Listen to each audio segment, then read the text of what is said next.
সূরাতুল কাহফের 107 এবং 108 নম্বর আয়াতে আল্লাহ তাআলা বলছেন,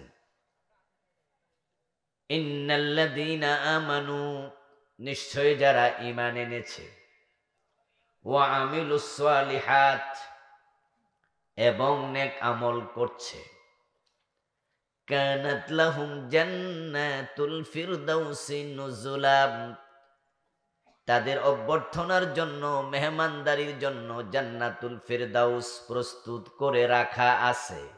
সুবহানাল্লাহ। জান্নাত বানাইছেন কে?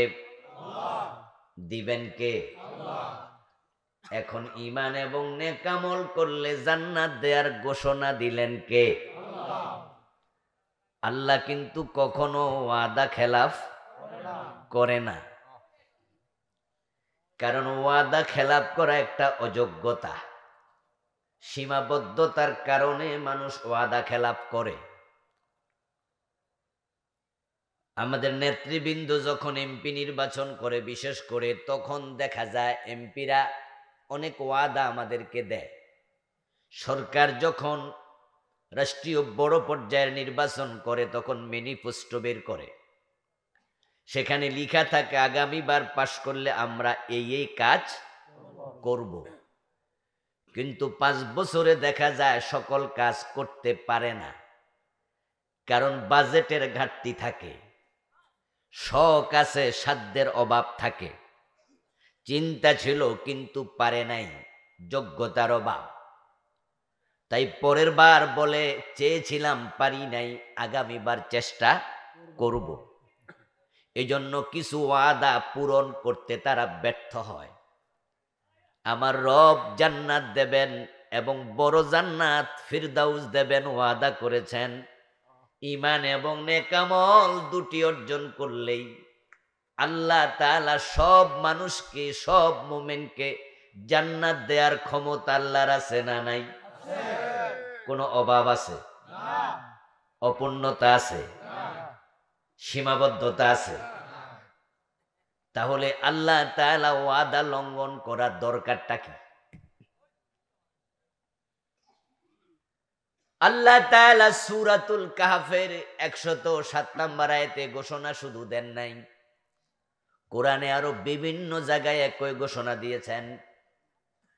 যেমন সূরাতুল বুরুজের 11 নম্বর আয়াত, ইন্নাল্লাযীনা আমানু ওয়া আমিলুস সালিহাতি লাহুম জান্নাতুন তাজরি মিন তাহতিহাল আনহার যালিকাল ফাওজুল কাবীর। নিশ্চয় যারা ঈমান আনবে এবং নেক আমল করবে, লাহুম জান্নাত, আমি আল্লাহ তাদের জন্য জান্নাত বানাইছি। আমরা তো সবাই জান্নাতে যেতে চাই, চাননি? জান্নাতে যাওয়ার জন্য চেষ্টা করা দরকার আছে না নাই? শুধু চাইলে যদি জান্নাত পাওয়া যাইতো, হিন্দু বৌদ্ধরাও পাইতো। কারণ যারা হিন্দু তারাও স্বর্গে যাওয়ার শখ আছে। আর স্বর্গ আর জান্নাত কি দুই জিনিস নাকি? এক জিনিস। আরবিতে বলে জান্নাত, সংস্কৃতিতে বলে স্বর্গ, ফার্সিতে বলে বেহেশত, ইংরেজিতে বলে হেভেন, বাংলায় যদি বলতেন তাহলে বলতেন বাগান। জান্নাত শব্দের বাংলা অর্থ কি? বাগান। বাগান। কেউ বলে লাউ, কেউ বলে কদু, কেউ বলে বউ, কেউ বলে বধূ। জিনিস কয়টা? কেউ বলে শোক, কেউ বলে আখি, কেউ বলে আনন্দ, কেউ বলে ফুর্তি, তারা বলে ভাস্কর্য, আমরা আলেমরা বলি সেটাই হলো মূর্তি। জিনিস কয়টা? একটাই। আমার প্রিয় ভাই, হিন্দুদের দোকানে গেল দেখবেন কোন কোন হিন্দু দোকানদার মরা বাবার ছবিটা তার দোকানের মাঝে ওয়ালের সাথে ঝুলাইয়া বুক বরাবর লিখে দেয় স্বর্গীয় সত্যেন্দ্র নারায়ণ দাস, স্বর্গীয় দুলাল চন্দ্র ভৌমিক। এরকম লেখা কি দেখছেননি? কোম্পানিগঞ্জ বাজারে গেলেও পাইবেন। আপনি আর আমি তো জান্নাতে যাব আশা রাখি, কিন্তু এরা স্বর্গীয় মানে অলরেডি গেছে গা। স্বর্গে যাওয়ার শখ হিন্দুদের আছে না নাই? অথচ বলুন তো কোন হিন্দু কি জান্নাতে গেছে? যাওয়ার সম্ভাবনা আছে? কারণ তারা তো মূর্তি পূজক। ইন্নাশ শিরকা লাযুলমুন আযীম, শিরক হলো সবচেয়ে বড় গুনাহ। ومن يشرك بالله فقد حرم الله عليه الجنة ومأواه النار وما للظالمين من أنصار। জান্নাতের মালিক ঘোষণা করতেছে যে আল্লাহর সাথে শিরক করবে, আল্লাহ নিজে তার জন্য জান্নাত হারাম বানায়া দেয়। যারা হিন্দু তারা কি দুর্গা পূজা করে? চুপ করে আছেন কেন ভাইরা? লক্ষ্মী পূজা করে, সরস্বতী পূজা করে, এক আল্লাহর উপর ঈমান আনছে? তো কিসের জান্নাত, কিসের স্বর্গ? লিখছে কিন্তু পাবে না। ঈমান আনবেন এবং নেক আমল করবেন, আল্লাহর ওয়াদা তিনি আপনাকে জান্নাত দেবেন। আর আল্লাহ ওয়াদা ভঙ্গ করে না, আল্লাহর ওয়াদা ফাঁকাফুক্ত। এখন জান্নাতে যাওয়ার জন্য আমরা শুধু আশা করব না আল্লাহর দেয়া শর্ত পূর্ণ করব? আল্লাহ জান্নাতে দেবেন দুটি শর্তে, ঈমান এবং নেক আমল। যার ঈমান নাই তার কপালে কোনোদিন জান্নাত নাই। এজন্য জান্নাত যারা পেতে চান তাকে অবশ্যই ঈমানদার হওয়া লাগবেই। তাই পৃথিবীতে যত নবী যত রাসূল আগমন করেছেন, সব নবীর প্রথম দাওয়াতটাই ছিল কালেমার দাওয়াত, ঠিক না? সব নবীর প্রথম দাওয়াতই ছিল কুলু লা ইলাহা ইল্লাল্লাহ মা লাকুম মিন ইলাহিন গায়রুহু। যত নবী দুনিয়ার সে সব নবী উম্মতকে প্রথম দাওয়াত দিছে ঈমান আনো, ঈমান আনো, ঈমান আনো। আল্লাহ তাআলা কোরআন মাজিদে বলছেন, লাকাদ আরসালনা নূহান ইলা কওমিহি ফাকালা ইয়া কওমি ইবুদুল্লাহা মা লাকুম মিন ইলাহিন গায়রুহু। আমি নূহ আলাইহিস সালামকে তার জাতির কাছে প্রেরণ করেছি, তিনি 950 বছর। কত বছর? সুবহানাল্লাহ। এত লম্বা হায়াত পেয়েছে। 950 বছর নূহ নবী মানুষকে একটা দাওয়াত দিছে, মা লাকুম মিন ইলাহিন গায়রুহু। ও আমার জাতির লোকেরা বলো, জানো, জেনে রাখো, ঘোষণা করো, আল্লাহ ছাড়া কোনো ইলাহ নাই। মানে লা ইলাহা ইল্লাল্লাহ। ওয়া ইলা আদিন আখাহুম হুদান ফাকালা ইয়া কওমি ইবুদুল্লাহ মা লাকুম মিন ইলাহিন গায়রুহু। وإلى ثمود أخاهم صالحا فقال يا قوم اعبدوا الله ما لكم من إله غيره وإلى مدين أخاهم شعيبا قال يا قوم اعبدوا الله ما لكم من إله غيره। দেখেন কোরআনের মাঝে আল্লাহ আলাদা আলাদা নাম বলতেছে। শুআইবের নাম বলল, হযরত সালের নাম বলল, হযরত লূতের নাম, হুদের নাম, এভাবে নূহের নাম, বিভিন্ন নবীর নাম বলল, কিন্তু সবার দাওয়াত কয়টা? মা লাকুম মিন ইলাহিন গায়রুহু। রাসূলুল্লাহ সাল্লাল্লাহু আলাইহি ওয়াসাল্লাম আসলেন মক্কায়, মানুষকে তিনি প্রথম যে দাওয়াত দিলেন সাফা পাহাড়ে দাঁড়ায়া, ওই দাওয়াতটাও ছিল কুলু লা ইলাহা ইল্লাল্লাহ তুফলিহু। তোমরা যদি নাজাত পেতে চাও, সফল হতে চাও, জাহান্নাম থেকে মুক্তি চাও, জান্নাত পেতে চাও, প্রথম বলতে হবে লা ইলাহা ইল্লাল্লাহ। ঈমান আনো, ঈমান আনো। সব নবী মানুষকে ঈমানের দাওয়াত দিয়েছে। ও শুনে মনে মনে ভাবছেন, যাক আমরা মনে জান্নাত পাইয়া গেছি, ঈমান তো আনছি। হ্যাঁ, আল্লাহর ওয়াদা কখনো খেলাফ হবে না। আপনি যদি ঈমানটা নিয়ে মরতে পারেন, নিশ্চিত জান্নাত। কিন্তু ঝামেলা এক জায়গায়, ঈমান চুরি করার জন্য আমাদের সাথে শয়তান আছে কিনা? কত কালেমাওয়ালার ঈমান সে চুরি কইরা অলরেডি বইসা আছে। সমস্যা হলো ওখানে। ইমান ছিল, কালেমা পড়েছে, কিন্তু কালেমা নিয়ে অনেকে মরতে পারতেছে না, শয়তান মাঝখানে পেছ লাগাই দিচ্ছে। ইমান নিয়ে যদি আপনি মারা যান, قال النبي صلى الله عليه وسلم من قال لا إله إلا الله ثم مات عليه دخل الجنة। প্রিয় নবীজি বলেছেন, যে ব্যক্তি লা ইলাহা ইল্লাল্লাহ পড়লো, সুম্মা মাতা আলাইহি, তারপরে এই কালেমার উপরে মরল, দাখালাল জান্নাহ, কালেমা পড়তে পড়তে যে মরতে পারে, মরতে দেরি, আল্লাহর জান্নাতে যেতে দেরি হয় না। এজন্য দেখবেন আমরা দোয়ার মাঝে প্রায় বলি, ওয়াজআল আখিরা কালামিনা ইনদাল মাউতি লা ইলাহা, বলি না, ইল্লাল্লাহু মুহাম্মাদুর রাসূলুল্লাহ। বাংলা অর্থ কি? এটা শুনে আপনারা বোঝেন হুজুর মনে মুনাজাত শেষ করছে রে।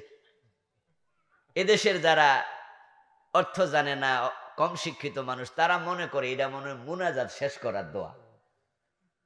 এজন্য এটা শুনলে হাত মোছার জন্য রেডি হইয়া যায়। আসলে এটা মুনাজাত শেষ করার দোয়া না, অন্য দোয়া দিয়েও তো মুনাজাত শেষ করা যায়, যায় না? কিন্তু আমরা এই দোয়াটা দিয়েও শেষ করি। এটার বাংলা অর্থ হলো, প্রভু যেদিন আমি চলে যাব, আমার শেষ কথা যেন এই কালেমাটাই হয়। ওয়াজআল আখিরা কালামিনা ইনদাল মাউত, তুমি এটা আমার মৃত্যুর সময় আমার শেষ কথা বানাই দিও। সুবহানাল্লাহ পড়েন। আমরা আল্লাহর কাছে দোয়া করি, আল্লাহ আমরা যেন কালেমা পড়তে পড়তে মরতে পারি, সে তৌফিক আমাদের দাও, বলেন আমিন। এই আল্লাহ সে তৌফিক আমাদের দাও, বলেন আমিন। আল্লাহ ঈমান নিয়ে মরার তৌফিক দাও, বলেন আমিন। আল্লাহর হাবিব বলছে, ঈমানের উপরে মরলা ডাইরেক্ট জান্নাত। রাসূলুল্লাহ সাল্লাল্লাহু আলাইহি ওয়াসাল্লামের কাছে এক ব্যক্তি আসলেন।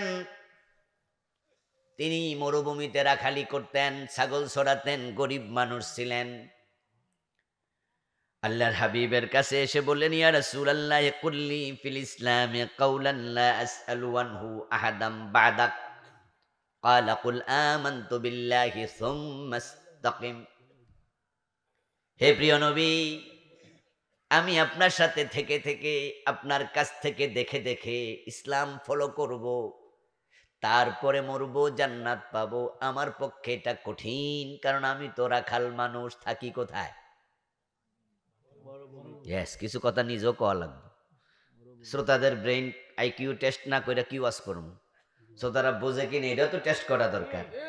রাখাল কই থাকে? তো হুজুর আমি যদি থাকি মরুভূমিতে, তাহলে আপনাকে দেখে দেখে দিন মানবো কেমনে? কঠিন আমার জন্য, আমি গরিব মানুষ, শহরে থাকা আমার পক্ষে সম্ভব নয়। তবে জান্নাতে যাওয়ার বড় শখ আমার। আরে গরিব বলে কি জান্নাতে যাব না আমি? হুজুর আমার জান্নাতে যাওয়ার বড় শখ। এই জন্য আপনার কাছে এসেছি একটা প্রশ্ন করতে, যেই প্রশ্নটা আমি আপনি নবী ছাড়া দুনিয়ার কাউকে করতে রাজি নই। কুল্লি ফিল ইসলামি কাওলান লা আসআলু আনহু আহাদাম বাদাক, আপনার পরে আর কাউকে প্রশ্ন আমি করব না। হুজুর আমি সংক্ষেপে কিভাবে জান্নাত পাইতে পারি, সে কথাটা আমার একটু শিখাইয়া দেন, ওই ফটটা আমারে বাতলাইয়া দেন। কারণ আপনারে দেখে দেখে এই লম্বা পথ ফাড়ি দিয়া আমি গরিব মানুষ, জান্নাতে যাইতে পারবো না, আমি রাখাল। আল্লাহর হাবিব ওই সাহাবীকে উত্তর দিলেন, কুল আমানতু বিল্লাহি সুম্মা ইসতাকিম, জান্নাতে যদি যেতে চাও তাহলে আল্লাহর উপর ঈমান আনো, ঘোষণা করো লা ইলাহা ইল্লাল্লাহু মুহাম্মাদুর রাসূলুল্লাহ, এটাই শেষ না। সুম্মা ইসতাকিম, ঘোষণা দিলেই চলবে না, কালেমা পড়লে চলবে না, ঈমান আনলে চলবে না, ঈমানের উপর অটল বিচল থেকো। আমাদের দেশে হাজার হাজার মানুষ ঈমান আনছে, কিন্তু মাঝে আবার ঈমান ছুইটা গেছে। আল্লাহর নবী ছাড়া কারো ঈমানের কোনো গ্যারান্টি নাই, নিরাপত্তা নাই। নবী ব্যতীত যেই কোনো মুমিন কাফের হয়ে মরার সম্ভাবনা আছে। এজন্য হযরত ফারুক আজম ওমর রাদিয়াল্লাহু তাআলা আনহু বলতেন, আল ঈমানু বাইনাল খাউফি ওয়ার রাজা। ঈমান হলো আশা এবং ভয় দুইটার মাঝখানে। ঈমান আনার পর ঈমান চলে যেতে পারে, আপনি মুনাফিক হয়ে যেতে পারেন, মুশরিক হয়ে যেতে পারেন, কাফির হয়ে যেতে পারেন। যদি আপনি কাফের হয়ে যান, ঈমান আনার পরে কালেমা পড়ার পরও মানুষ কাফের হয়, যেমন কাদিয়ানীরা কি কালেমা পড়ে না? তাদের মুয়াজ্জিনকে আশহাদু আল্লা ইলাহা ইল্লাল্লাহ এই আযান দেয় না, আশহাদু আন্না মুহাম্মাদুর রাসূলুল্লাহ। তার আযানের সময় কি রাসূলের সালাতের কালেমা পড়ে না? তারপরও কাদিয়ানীর মুয়াজ্জিন কাদিয়ানী মুমিন না কাফের? তো কালেমা ফইরাও বেডা ঈমান হারাইলো কেমনে? ও প্রিয় ভাই, আপনি কালেমা পড়ার পর ঈমান হারাতে পারেন যদি কুফরি করেন। কুফরি করলে ঈমান থাকে না। ঈমান আনার পরে শিরিক করে আপনি ঈমান হারাতে পারেন, শিরিক করলে ঈমান থাকে না। মসজিদে গিয়ে আল্লাহরে সেজদা দেয়, আবার মাজারে যাইয়া পীরের পায়ে সেজদা দেয়, এমন নামাজি মুসল্লিও বাংলাদেশে আছে না নাই? লোকটা মুমিন না মুশরিক? অথচ কালেমা তো পড়েছিল কিন্তু ঈমানটা নাই। ও প্রিয় ভাই, দুটি শর্তে জান্নাত দেবেন আল্লাহ, কোনো সন্দেহ নাই। তবে শর্ত দুইটা পূর্ণ করে মরা লাগবো। ঈমান সাথে নিয়ে মরবেন। ঈমান যদি আপনার থাকে, তরতাজা ঈমান নিয়ে মরবেন, জান্নাত পাইতে দেরি নাই, দেরি নাই, দেরি নাই। নেক আমল লাগবে, কিন্তু এমন কিছু আমল আছে যেগুলো করার কারণে আপনার আমলগুলো বাতিল হয়ে যাবে। তাই আমলগুলো যেন বাতিল না হয়, আল্লাহ পর্যন্ত পৌঁছে, তাই আমলগুলো সাবধানে করা লাগবে। আমার রাসূল বলেছেন, মান ইশতারা সাওবাম বিআশারাতি দারাহিম ফিহি দিরহামু হারামিন লাম ইয়াকবালিল্লাহু লাহু সালাতাহু মা দামা আলাইহি। 10 দিরহাম দিয়ে কেউ কাপড় কিনলো, 9 দিরহাম হালাল, 1 দিরহাম হারাম। ওই 1 দিরহাম হারাম যদি ঢুকে যায়, এ কাপড় পরে যতই নামাজ পড়ো 1 রাকাত আর কবুল হবে না। হারাম খাইলে নেক আমল কবুল হওয়া বন্ধ। আমল করে লাভটা কি?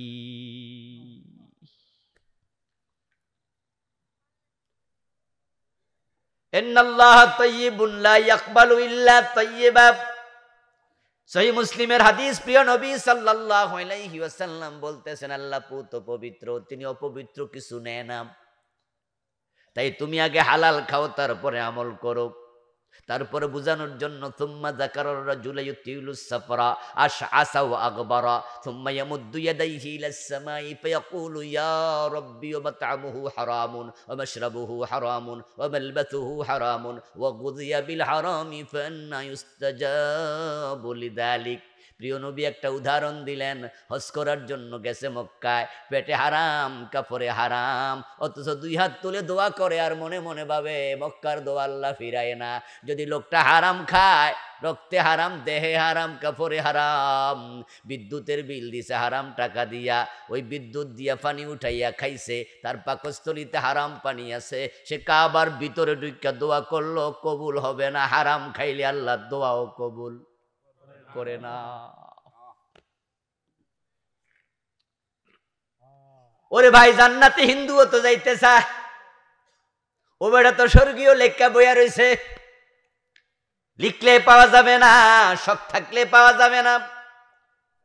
জান্নাত পেতে হলে, স্বর্গ পেতে হলে, বেহেশত পেতে হলে দুটি শর্ত পূর্ণ করো, ঈমান এবং নেক আমল করো। ঈমান যদি থাকে দোস্ত, আল্লাহ তোমাকে জান্নাত দেবে, আল্লাহর ওয়াদা সত্য। আমার রাসূল বলেছেন, কোন একদিন রাসূলের কাছে একজন যুবক আসলো। আতান নাবিয়্যা রাজুলুন মুকান্না ফাকালা ইয়া রাসূলুল্লাহি আউসলিমু আম উকাতিল? ক্বালা আসলিম সুম্মা কাতিল। ফাআসলামা সুম্মা কাতালা ফাকতালা। ফাকালা আন-নাবিয়্যু সাল্লাল্লাহু আলাইহি ওয়াসাল্লাম আমিলা কালিলান ওয়া আজরা কাসীরা। সহিহ বুখারীর হাদিস। এক যুবক রাসূলুল্লাহর কাছে মাথাটা চাদর দিয়া ঢাইকা মুখটা একটু লুকাইয়া রাসূলের কাছে আসছে, কারণ লোকটা ছিল কাফের। এই জন্য লাজুক ভঙ্গিতে প্রিয় নবীর কাছে মাথা চাদর দিয়ে ঢেকে উপস্থিত হলো। এসে দেখে প্রিয় নবী জিহাদ করার জন্য যুদ্ধের মাঠে রওনা দিয়েছেন, লৌহ বর্ম গায়ে দিয়ে ফেলেছেন। ওই যুবক এসে বলল, ইয়া রাসূলুল্লাহ, আমি একজন কাফের যুবক, তবে আপনার কাছে এসেছি আমি কালেমা পড়ার জন্য। দেখতে পাচ্ছি আপনি যুদ্ধের মাঠে রওনা দিয়েছেন, এখন আপনি আমাকে পরামর্শ দেন, আ উসলিমু আম উকাতিলু, আমি কি আগে মুসলিম হব, কালেমা পড়ে মুসলিম হব, নাকি যুদ্ধের মাঠে আপনার সাথে চলে যাব, কোনটা করব বলেন? সুবহানাল্লাহ পড়েন। এখনো কি কালেমা পড়ছে? কিন্তু তার বক্তব্যের ঢং দেখেন, আ উসলিমু আম উকাতিলু, আমি কি আগে মুসলিম হব কালেমা পড়ে, নাকি যুদ্ধে যাব আপনার সাথে? এর বাড়ি হলো সে কালেমা পড়ার আগে বোঝে যুদ্ধ করা লাগে। মুসলমান হওয়া মানে অন্যায়ের বিরুদ্ধে জিহাদ করা, কালেমা পড়ার আগে বুঝলো। এতে বোঝা যায় বুঝে শুনে কালেমা পড়তেছে নাকি। আর আমাদের দেশে কালেমা পড়ছে 40 বছর বয়স, হে জিহাদের কথা শুনলে চেহারা কালো হয়ে যায়। নামাজ পড়ে, রোজা রাখে, হজ করে, যাকাত দেয়, কালেমা পড়ে, কপালে কালো দাগ আছে, ভালো মুসলমান, অথচ জিহাদের কথা শুনলে জিহাদের মাঝে জঙ্গিবাদের গন্ধ খোঁজে, এমন নামাজিও আছে না নাই?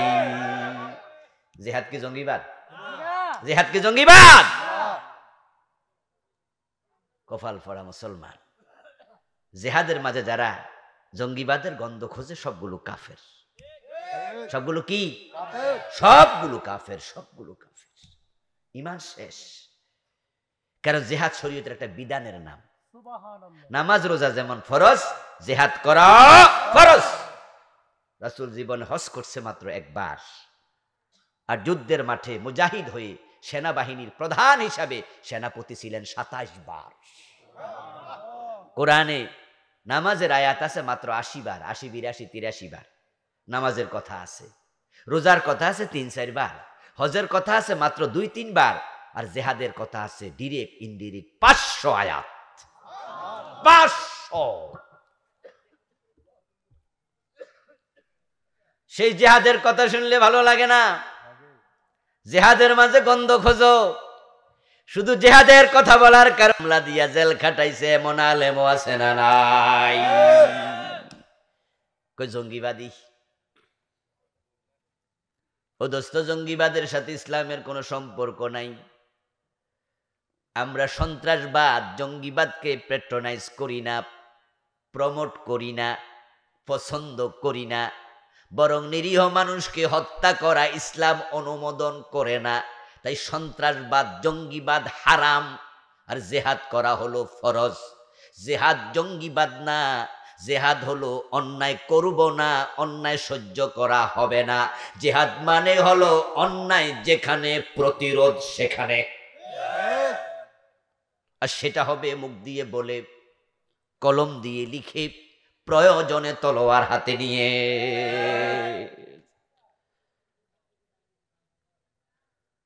আমার প্রিয় ভাই, ওই সাহাবী বলতেছি, ইয়া রাসূলুল্লাহ, আমি কি যুদ্ধে যাব না ঈমান আনবো? আল্লাহর হাবিব বলেন, আসলিম সুম্মা কাতিল। ও মিয়াম, ঈমান আগে আনো, তারপরে যুদ্ধে যাইও। কারণ যুদ্ধ হলো আমল, কালেমা হলো ঈমান। ঈমান ছাড়া আমলের কোনো দাম নাই। তাই ঈমান ছাড়া যুদ্ধ করে লাভটা কি? ঈমান হলো একের মতো, আমলগুলো হলো ডান পাশে শূন্যের মতো। একের ডানে যদি একটা শূন্য দেন তাহলে কত হয়? মাশাআল্লাহ। 2টা দিলে, 3টা দিলে, দিতে থাকেন, মূল্যমান বাড়বে। কিন্তু যদি একটা মুছে দেন তাহলে শূন্যগুলোর দাম কত? শেষ। এজন্য ঈমানহীন আমলের কোনো দাম নাই। আরে নেক আমল তো হিন্দুও করে, বুদ্ধও করে, ভালো কাজ। নেক মানে ভালো, চলে ভালো কাজ। আচ্ছা, হিন্দুর দোকানে যদি ভিক্ষুক যায়, বেটা কি টাকা দেয় না? তো বেটার কি স্বভাব? স্বভাব করতে কি মানতো নাই? এক থাকলে না শূন্য বসতো। আচ্ছা, মা বাবার সেবা করা, যে আমাদের চেয়ারম্যান সাহেব চমৎকার কিছু কথা বলেছেন, তার মাঝে একটা ছিল মা বাবার দোয়া নেও, মা বাবার সেবা করো, খুবই জরুরি কথা। আজকে যদি আমার আলোচনা সেদিকে যাবে না, এটা ভিন্ন সাবজেক্ট। আচ্ছা, মা বাবার খেদমত করা কি ইবাদত না, নেক আমল না? আচ্ছা, হিন্দু কি মা বাবার খেদমত করে? এমন হিন্দু নাই? শুধু খেদমত করে। আমি এমন হিন্দু দেখেছি, মাকে কান্দে লই, মাথায় একটা জুড়ি লইয়া, গ্রামে রাস্তা নাই, তাই হাসপাতালে নেবে, মা বুড়া, হাঁটতে পারে না, একটা জুরির মাঝে মারে বসাইয়া, তারপরে হিন্দু বেডা মাকে ডাক্তারের কাছে নিচ্ছে। মাদার তেরেসার নাম শুনছেন? শিক্ষিত ভাইরা কথা বলুন, যারা শুনছেন। মাদার তেরেসার নাম শুনেছেন? শুনেছেন। মাদার তেরেসা উনি ইউরোপের নাগরিক ছিলেন, জীবনে বিয়েটাও করে নাই। ভালোই তো খবর রাখে, চাচা কয়ে দিয়েছে বিয়ে করে নাই, মাস্টার সাহেব, মাশাআল্লাহ। উনি ছিলেন একজন খ্রিস্টান মহিলা, থাকতেন তিনি ইন্ডিয়াতে, ভারতে। মাদার তেরেসা অসংখ্য অরফেনেজ করেছে, এতিমখানা, শত শত ইয়াতিমকে মায়ের ভালোবাসা দিয়ে বড় করছে। তার কাজের স্বীকৃতি স্বরূপ তাকে আন্তর্জাতিক সবচেয়ে বড় পুরস্কার শান্তিতে নোবেল প্রাইজ দেয়া হয়েছে। নোবেলে প্রাপ্ত পুরাটা অর্থ তিনি ইয়াতিমখানা দিয়ে গেছেন। আমার বন্ধু, আপনাদের কাছে জানতে চাই, ইয়াতিম লালন পালন করার মাঝে সওয়াব আছে না নাই? মাদার তেরেসা কয়টা সওয়াব পাইছে? আমার রাসূল বলেছেন, যে ব্যক্তি ইয়াতিমের মাথার মাঝে হাত বুলাবে, তার হাত যতগুলো চুলের উপর দিয়ে যাবে, বিকুল্লি শাআরাতিন হাসানাতুন, প্রতিটা চুলের বিনিময়ে আল্লাহ অসংখ্য নেকি আমল নামায় লিখে দেবে। চুল হলো একটা, নেক হলো অসংখ্য, শাআরাতুন এক বচন, হাসানাত বহু বচন, বিকুল্লি শাআরাতিন হাসানাত। যদি শুধুমাত্র ইয়াতিমের মাথার উপরে হাত বুলাইলে এত সওয়াব পাওয়া যায়, এবার ইয়াতিম যদি কেউ লালন পালন করে, তার সওয়াব হবে কত বেশি। ইয়াতিম লালন পালনকারীর জন্য রাসূলুল্লাহ সওয়াবের সংখ্যা বলেন নাই, আর হাত বুলাইলে সওয়াবের কথা বলেছেন অসংখ্য নেকি। কিন্তু ইয়াতিম লালন পালনকারী ব্যাপারে কালান নবী সাল্লাল্লাহু আলাইহি ওয়াসাল্লাম, আনা ওয়া কাফিলুল ইয়াতিম কাহাতাইনি ফিল জান্নাহ। প্রিয় নবী বলে দিলেন, একজন ইয়াতিম যদি কেউ লালন পালন করে, আমি নবী এবং সে পাশাপাশি জান্নাতে থাকব। ইয়াতিম হলো এক বচন, বহু বচন হলো আইতাম, ইয়াতামা। প্রিয় নবীজি বলেন নাই আনা ওয়া কাফিলুল ইয়াতামা, আনা ওয়া কাফিলুল আইতাম। রাসূল বহু বচনের শব্দ বলেন নাই, এক বচন বলছে। যদি একজন ইয়াতিম লালন পালন করলে নবীর পাশের জান্নাত পাওয়া যায়, মাদার তেরেসা তো হাজার হাজার ইয়াতিম পালছে, জান্নাত পাইছে নাকি? কারণ ঈমান ছাড়া নেক আমলের এক আনা দামও নাই। তাই গুরুত্ব আমলের চেয়ে ঈমানের বেশি। তাই নবীদের প্রথম দাওয়াতটা কি আমলের না ঈমানের? আমাদেরও যত্ন নিতে হবে বেশি কিসের? কিন্তু বাংলাদেশের সবচেয়ে বেশি যত্ন কম হলো ঈমানের। এবং আখিরি জামানা এটাই হবে।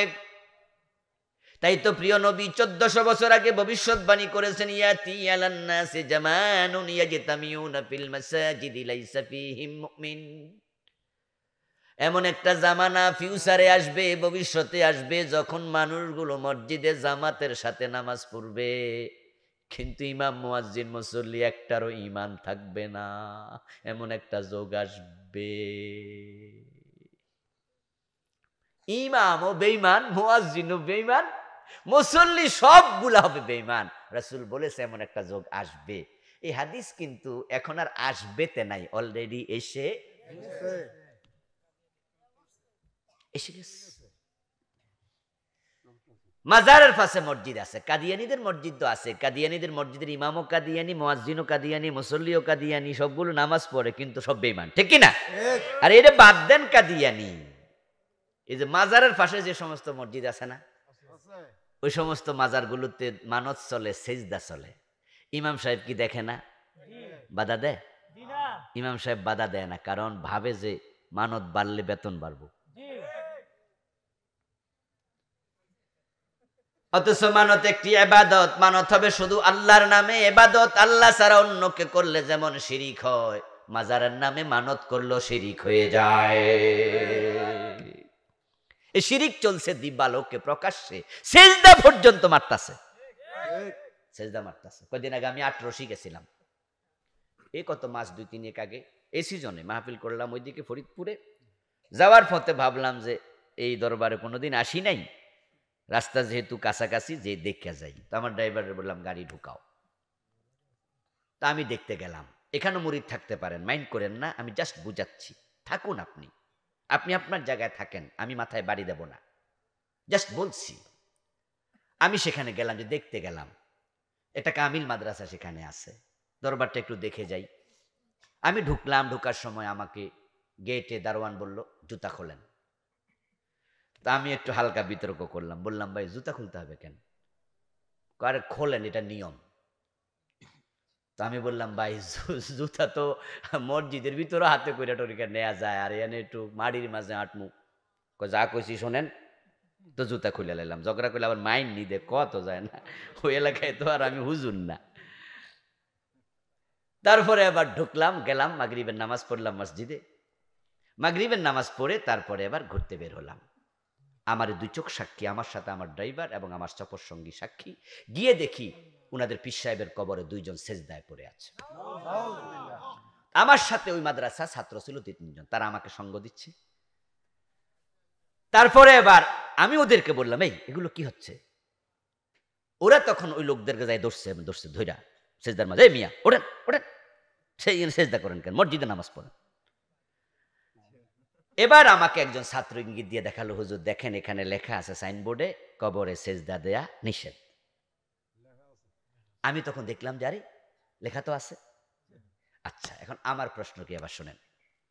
আমার প্রশ্ন হলো, আমি যখন জুতা নিয়ে ঢুকছিলাম সেখানে যেমন দারোয়ানে আমার জুতা খোলাইয়া ছাড়ছে, শুধুমাত্র কি তারা লিখে দিলে পারতো না যে জুতা নিয়ে ঢুকবেন না?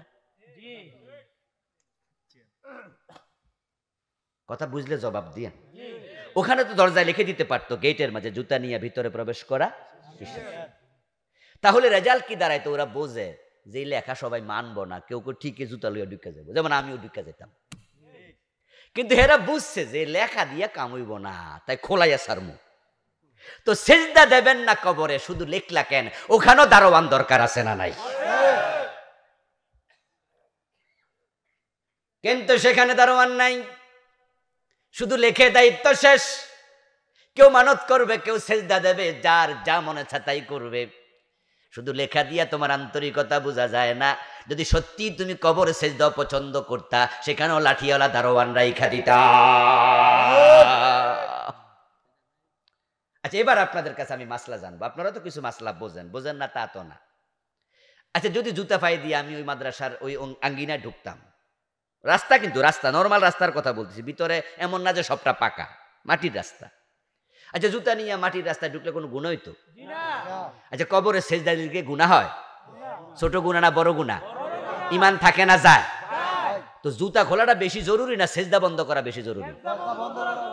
ওই ব্যাপারে কি উদ্যোগ নিয়েছে তারা?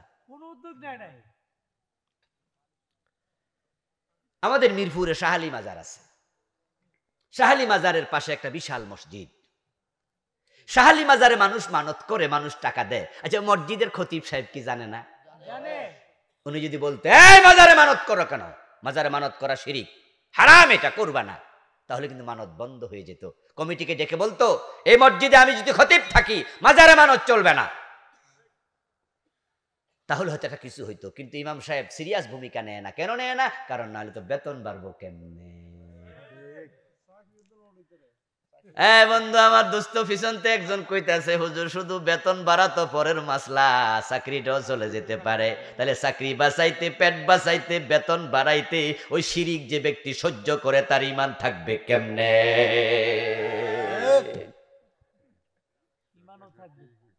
আরে প্রিয় ভাই, হযরত শাহজালাল রহমতুল্লাহি আলাইহি গৌর গোবিন্দের বিরুদ্ধে যদি তলোয়ার হাতে নিতে পারে, বাংলাদেশের আলেম উলামারাও শিরকের বিরুদ্ধে প্রয়োজনে লাঠি হাতে নেওয়া দরকার আছে না নাই?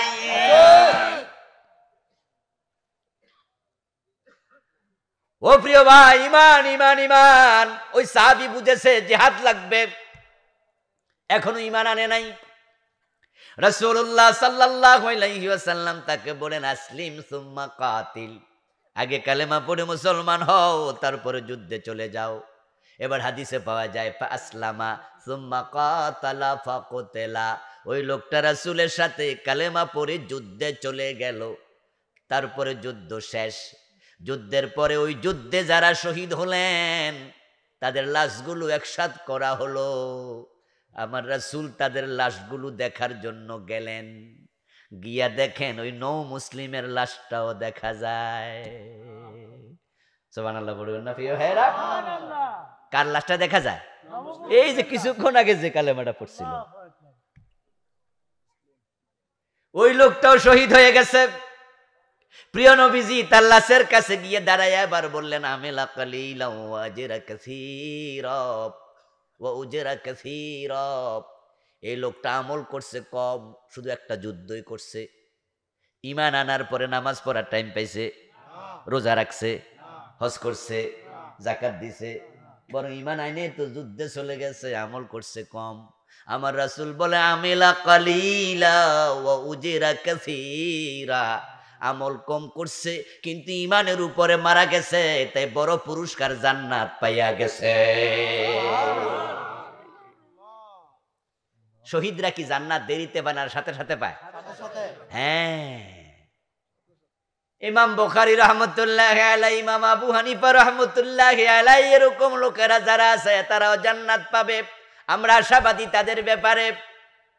আপনি যত বড় আল্লাহর ওলি হন, আব্দুল কাদের জিলানী রাহমাতুল্লাহি আলাইহি জান্নাত পাবে, আমরা আশাবাদী। কিন্তু তাদের ব্যাপারে হাদিসের ভাষ্য হলো, তাদের লাশ থাকে কবরে, রূহ থাকে ইল্লিনে। তারা কবরের মাঝে জান্নাতের বিছানায় শুইয়া ঘুমাইতাছে, এক ঘুমে কিয়ামত হয়ে যাবে, তারপরে হাসরের ময়দানে হিসাব নিকাশের পরে জান্নাতে ঢুকবে। কিন্তু যারা শহীদ হয় তারা সাথে সাথে জান্নাত পেয়ে যায়। তাদের লাশ থাকে কবরে, তাদের রূহটা থাকে আল্লাহর জান্নাতে। এজন্য শহীদদেরকে মৃত বলা নিষেধ। তারা ঠিক জীবিত মানুষের মতো জান্নাতে নেয়ামত খায়। সুবহানাল্লাহ। ইনদা রাব্বিহিম ইউরযাকুন। ওয়ালা তাকুলু লিমান ইয়ুকতালু ফি সাবিলিল্লাহি আমওয়াত। আমার সাথে পড়ুন যারা পারেন, ওয়ালা তাকুলু লিমান ইয়ুকতালু ফি সাবিলিল্লাহি আমওয়াত বাল আহইয়াউম ওয়ালাকিন লা তাশউরুন। সবাই সুবহানাল্লাহ পড়েন। আল্লাহ তাআলা বলে, তোমরা বুঝো না, তোমরা ভাবছো সে মরে গেছে, না মরেনি। তাকে মৃত বলো না, বরং সে জিন্দা। কারণ সে কোথায় আছে? জান্নাতে আছে। কোথায় আছে? রাসূলুল্লাহ ব্যাখ্যা করেছেন, এই আয়াতের ব্যাখ্যা রাসূল করেছেন। প্রিয় নবী সাল্লাল্লাহু আলাইহি সাল্লাম বলেন যে যখন কেউ শহীদ হয়, ফেরেশতারা তার রূহটাকে ধরে। আমরা যখন মরি আমাদের রূহ বের হয়ে যায় না? শহীদদের রূহ বের হয়ে যায়, দেহ থেকে রূহ আলাদা হয়ে যায়। আমাদেরটাকে ধরে নিয়ে রেখে দেয় ইল্লিন অথবা সিজ্জিনে। ভালো মানুষ হলে ইল্লিন, খারাপ মানুষ হলে সিজ্জিন। আর শহীদদের রূহটাকে ধরে একটা জান্নাতি পাখির ভিতরে ঢুকে ডাইরেক্ট জান্নাতে ছেড়ে দেয়। ও প্রিয় ভাই, সেই সাহাবী যে সদ্য ঈমান আনলো, আজকে মুমিন হলো, ঈমানের উপরে মৃত্যুবরণ করার কারণে এই লোকটা জান্নাত পেয়ে গেল। শুধু ঈমান এত দামি জিনিস, এটা থাকলে জান্নাত। আচ্ছা, মা খাদিজা রাদিয়াল্লাহু তাআলা আনহা, রাসূলুল্লাহর প্রথম স্ত্রী, আল্লাহর হাবিবের স্ত্রী খাদিজার ব্যাপারে আপনাদের কনসেপশনটা আমি একটু জানতে চাই। যারা বোঝেন তারা জবাব দিয়েন, ভুল দিলেও মাইন্ড করবো না। খাদিজা কি জান্নাতি নাকি অন্য কিছু? জান্নাতি। আচ্ছা, দলিল কিন্তু আছে। এমনিতে আমাদের ধারণা এটা নয়, বরং রাসূল নিজে বলেছেন খাদিজা জান্নাতি। সরাসরি জান্নাত দুনিয়া থাকতে পাইছে। দুনিয়া থাকতে জান্নাত পাইছে এমন সাহাবী আছে না? কতজন? এই তো ভুল উত্তর দিলেন। অসংখ্য অসংখ্য। বাংলাদেশে এই কথাটা ভুল প্রচার হয়েছে। 10 জন হলো বিখ্যাত, যাদেরকে বলা হয় আশারা মুবাশশারা। আবু বকর গণেন, আপনি দেখবেন যে আমি বলি আবু বকর, ওমর, ওসমান, আলী, তলহা, জুবায়ের, সাদ বিন আবি ওয়াক্কাস, সাঈদ বিন যায়েদ, আব্দুর রহমান ইবনে আউফ, আবু উবাইদা ইবনুল জাররাহ রাদিয়াল্লাহু তাআলা আনহুম আজমাইন। এ হলো আশারা মুবাশশারা 10 জন। আচ্ছা, এর ভিতরে কি খাদিজার নাম আসেনি? তো তাহলে 10 জন যে কইছেন উনি 11তম হয়ে গেল। আচ্ছা, হাসান হুসাইনের নাম কি 10 এর ভিতরে আছে? ইন্নাল হাসান ওয়াল হুসাইন সাইয়্যিদা শাবাবি আহলিল জান্নাহ। হাদিসে পাওয়া যায় হাসান হুসাইন শুধু জান্নাতি নয়, তারা জান্নাতের যুবকদের নেতা। তাহলে কয়জন হয়ে গেল? আচ্ছা, এখানে কি ফাতেমার নাম বলেছি? ফাতেমাতু সাইয়্যিদাতু নিসাই আহলিল জান্নাহ। ফাতেমা শুধু জান্নাতি নয়, জান্নাতের নারীদের নেত্রী। ইল্লা ইল্লা মারিয়াম ইবনাত ইমরান। ফাতেমা জান্নাতের সব নারীদের নেত্রী, তবে রাসূল বলে মারিয়াম ব্যতীত। সুবহানাল্লাহ পড়েন। ঈসা আলাইহিস সালামের মার নাম কি ছিল? নাকি মরিয়ম? মরিয়ম না মারিয়াম? বাংলাদেশে এটা এসে কি হয়ে গেছে? বাংলাদেশে এখন মারিয়াম আর নাই, সব মরিয়ম বানায় ছেড়ে দিছি আমরা। কোরআনের শব্দ বিকৃত করা যাবে না। কোরআনের শব্দ কোরআনের জায়গায়, শব্দের জায়গায় রাখতে হবে। মারিয়াম, আপনার অনেকের মেয়ের নাম আছে, সংশোধন করবেন। আমরা দেখি যে আমাদের বাচ্চাদের যখন স্কুল মাদ্রাসায় পড়াই, অনেক মেয়ের নাম মরিয়ম। এই মরিয়ম কি গো? আল্লাহ কোরআনে মারিয়াম কতবার বলছে, এবং হযরত মারিয়ামের নামে আলাদা সূরা আছে না? আজীব তো, যেখানে সূরা পর্যন্ত আল্লাহ নাজিল করছে, এটার আমরা মরিয়ম বানায় ছেড়ে দিলাম। আমার বন্ধু, হযরত মারিয়াম আলাইহিস সালাম ব্যতীত সব নারীদের নেত্রী। একটি হাদিসে পাওয়া যায়, তো ফাতেমার নাম আসলো। মেরাজ থেকে ফিরে এসে রাসূলুল্লাহ বলে, বেলাল, আমি জান্নাতে ঢুকেছি, আমার আগে আগে তোমার পায়ের শব্দ শুনেছি। তো 10 জন আরো বাইরে গেল। রাসূলুল্লাহ বলছে, দাখালতুল জান্নাহ ওয়া রাআইতু ফিহা উম্মা সুলাইম। আমি জান্নাতে ঢুকেছি মেরাজের রাতে, আনাসের মা উম্মে সুলাইম রে জান্নাতে গিয়ে দেখেছি।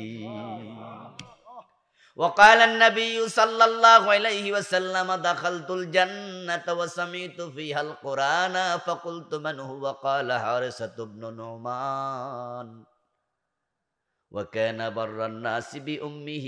قال النبي كذلكم البر كذلكم البر كذلكم البر.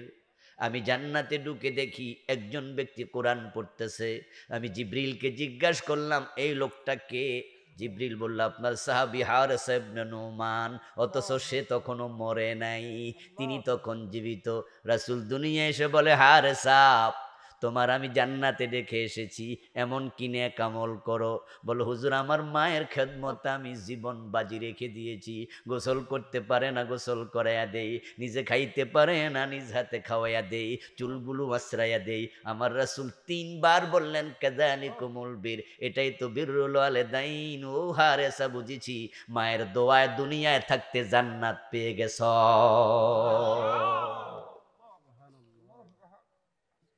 শুধু 10 জন জান্নাতি না, এবার মা খাদিজার প্রসঙ্গে আসুন। এই খাদিজা জান্নাতি, কিন্তু নামাজ পায় নাই, রোজা পায় নাই, হজ পায় নাই, যাকাত পায় নাই, অথচ জান্নাত পাইছে। কারণ মা খাদিজা রাদিয়াল্লাহু তাআলা আনহা ইন্তেকাল করেছেন নবুয়তের 10ম সনে, আর নামাজ ফরজ হলো তার 2 বছর পরে, নবুয়তের 12 সনে, মেরাজের রাতে। ঠিক না? 5 ওয়াক্ত নামাজ কোথায় ফরজ হয়েছে? মেরাজের রাতে না? মা খাদিজা ইন্তেকাল করার 2 বছর পরে নামাজ ফরজ হলো। তাহলে নামাজ পায় নাই। রোজা এবং যাকাত ফরজ হয়েছে হিজরির 2য় বর্ষে, মানে মা খাদিজার ইন্তেকালের 5 বছর পরে। যাকাতও পায় নাই, রোজাও পায় নাই। মা খাদিজার বাড়ি ছিল মক্কায়। মানুষ হজ করার জন্য যায় কই? মক্কায়। হজের কাজ কি মদিনায় আছে নাকি? হজের কাজ কি মদিনায় আছে নাকি? মক্কায় হজ শেষ, মদিনা হলো জিয়ারত। যদি কোনো ব্যক্তি জিয়ারত না করে, হজের কোনো সমস্যা আছে? আমরা মহাব্বত, রাসূলকে ভালোবাসিতে জিয়ারত না করে আমরা আসি না। কিন্তু হ্যাঁ, যারা সৌদি আরবের মানুষ, যারা রাসূলুল্লাহর মদিনায় বারবার যাওয়ার সুযোগ আছে, ওরা অনেকে হজ করে বাড়ি চলে যায়। শরীয়ত কোনো অসুবিধা বলে না, হজ মক্কায় শেষ। মা খাদিজার বাড়িটা কই? কবরটা কই? হজও মক্কায়, বাড়িও মক্কায়, কবরও মক্কায়। হজ ফরজ হলো 8ম হিজরিতে, মা খাদিজা ইন্তেকাল করার 11 বছর পরে। তাহলে মা খাদিজা হজ পাইলো না, নামাজ পাইলো না, রোজা পাইলো না, জাকাত পাইলো না, অথচ ওনার ব্যাপারে সহিহ বুখারীর হাদিস, জিবরিল আমিন প্রিয় নবীর কাছে আসলেন, ওহী নাজিল করলেন, তারপরে ওহী নাজিল করে বলতেছে, হাযিহি খাদিজাতু আতাতকা, ও হুজুর ওই তো খাদিজা আসতেছে আপনার কাছে, যখন আপনার কাছে পৌঁছে যাবে ফাকরা আলাইহাস সালাম মিন রাব্বিহা, আসলে বলবেন আমি জিবরিল আসার সময় স্বয়ং তার রব আল্লাহ তারে সালাম পাঠাইছে। ওয়া মিন্নি, আমি জিবরিলের সালামটাও দিয়েন। এখানে শেষ না, ওয়াবাশশিরহা বিবাইতিন ফিল জান্নাতি মিন কাসাবিন লা সাখাবা ফিহা ওয়ালা নাসাবা, তারপরে তাকে একটা সুসংবাদ দিয়েন। আল্লাহ সুসংবাদ দিতে আমারে কইছে, আল্লাহ মনি মুক্তা দিয়া তার জন্য জান্নাতে প্রাসাদ বানায়া রাইখা দিছে। প্রশ্ন হলো আমল কম কিন্তু জান্নাত পাইল, কারণ তার ঈমান ছিল এত মজবুত যেটা পাহাড়ের চেয়ে অটল ছিল। ঈমান থাকলে জান্নাত, ঈমান থাকলে জান্নাত। ও বাংলার মুসলমান, সেই ঈমান আজকে বড় হাহাকার করছে। আজকে ঈমানদার খুঁজে পাওয়া বড় কঠিন হয়ে গেছে।